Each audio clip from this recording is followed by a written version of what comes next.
wann sind Sie geboren? Am 23.05.1925.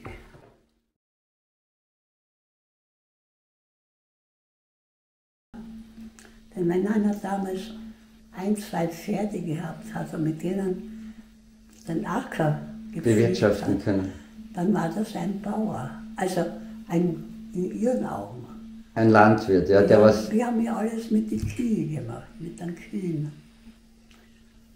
Also den Wagen, das Kühe gezogen, den Pflug haben nicht Kühe gezogen, die mussten noch melken, also die mussten Milch geben. Und die Milch war zu teuer zum Essen, zum Trinken. Damals, also Nachbar, war ein junger Bursch, der hat so eine Kanne gehabt zum Umhängen. Und der ist jeden Morgen, also in der Früh mit dem Rahm, das Kalk, weiß ich, raufgefahren.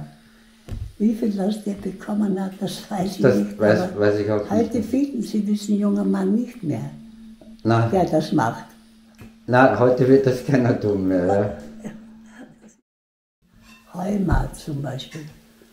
Das ist alles mit Sense gemäht worden. Ja. Das waren dann mindestens 2, 3 Wochen. Ich bin da jeden Morgen, sind wir, mein Vater, ich, und zuerst war noch einer von den Jungs da daheim, gell? Ja.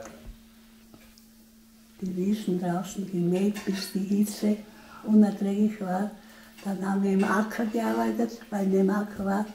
Und am Nachmittag, wenn es dann, und dann ist ja das Heu alles mit Hand. Da brauchen wir gar nicht brennen, weil es sind Dinge, die...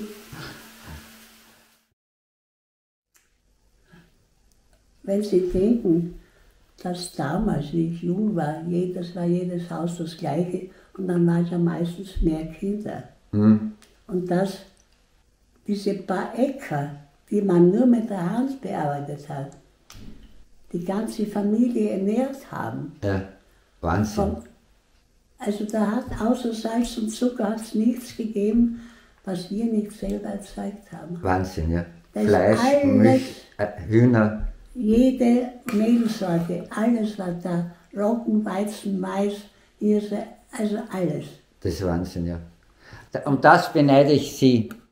Keine kleinen Bauern mehr. Aber wo würden die Leute auch bei den Jungen herkommen? Ja, da haben Sie recht wieder. Ja, das wird ja heute dann wieder keiner tun. Das sind Utopien. Ja, das stimmt. Das sind Utopien. Ja. Die Praktik. Das stimmt, da muss ich Ihnen recht geben. Ja. Das müsste dann, also ich bin noch nicht zur Schule gegangen. Da habe ich schon eine kleine Hacke gehabt, einen kleinen Rechen, eine Gabel zum Heuwenden, vor Schulalter schon. Weil ich war immer dabei draußen, weil allein wollten sie mich daheim lassen. Ja. Wir haben alles weiter weggedeckert. Und da bin ich dann immer draußen mitgearbeitet schon. Wahnsinn, ja.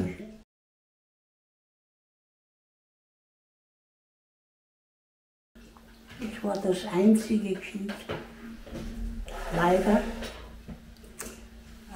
2 Geschwister sind gestorben. Und ich wäre, also ich war, das soll jetzt keine Beräucherung sein. Ja. Ich war Vorzugsschülerin in allen Klassen.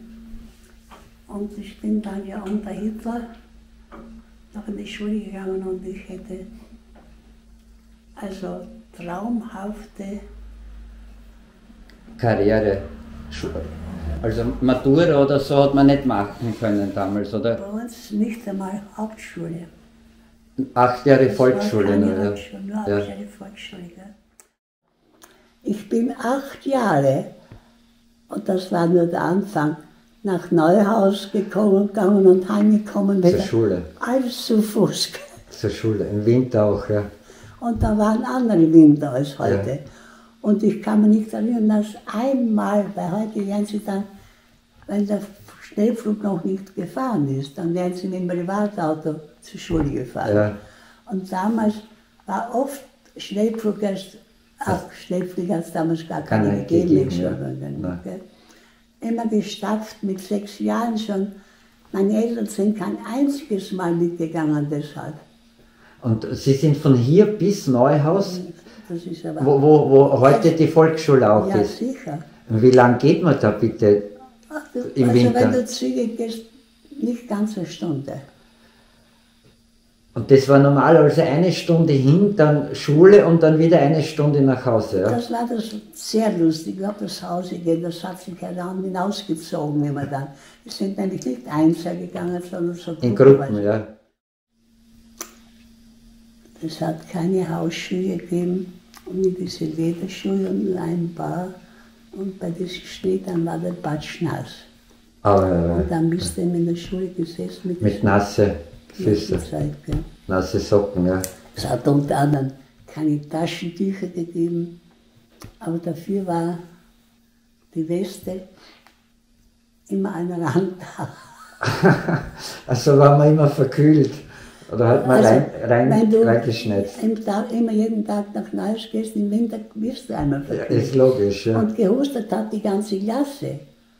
Und unser Lehrer ist immer so gegangen dann, weil er Angst gehabt hat vor Ansteckung.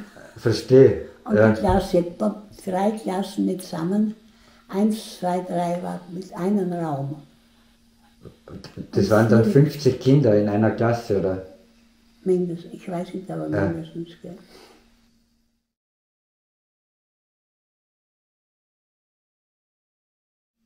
Das ist eine Sache. Angst vor dem Sterben direkt. Nur Angst wie, gell? Ich weiß nicht, was anderes, wenn du zwischendurch so Sachen hast, wo du dann die Kehle zuschnitt, dass das Herz hingeht oder die Luft ausgeht. Mhm. Das ist im Grunde genommen doch Todesangst. Ja, doch, ja. Stimmt, ja. Also ich weiß nicht, ob es solche Helden gibt. Nein, da haben Sie recht, ja. Ich habe ja ein paar Mal schon gedacht, weil Sie 80 sagen. Da war die Bank da unten an der Wand und ich habe gewartet, weil dann mit der runden Geburtstag ja Tamtam mit Gemeinde und... Das fängt mit 70 schon an oder 60, ja, ja, wo der Bürgermeister kommt, ja. Und ich bin ja dort gesessen und habe gewartet und habe gedacht, ach Gott, 80 bist du schon. Und ich habe mich gefühlt, also jung? Mit 50 war ich damals immer allerhand Beschwerden. Ich habe mich eigentlich total jung mit 80 gefühlt. Und dir kommt kein Gedanke, so kann es nicht weitergehen. Gell? Du fühlst dich gut, ja, es lebt sich gut. Gell? Super. Und dass sich das nicht hält, das soweit, Gott sei Dank. Aber Ihre Freundinnen, Ihre Schulkollegen sind fast alle schon gestorben, oder? Ja. Ja. Und aber danken Sie da irgendwie Gott oder glauben Sie da, oder ist das einfach Zufall, glauben Sie? ja, na, wissen Sie, man denkt, dankt eigentlich wenig. Also ich bete nur, wenn ich ganz verzweifelt bin. Ah, dann beten Sie doch, ja. Aber gut beten. Das meinen Sie dann mit bedingt gläubig, dass Sie sind? Also irgendwie, du musst ja irgendwen musst du ja haben, wenn du um was bitten kannst. Wem sollst du bitten, gell? Ja. Und nur...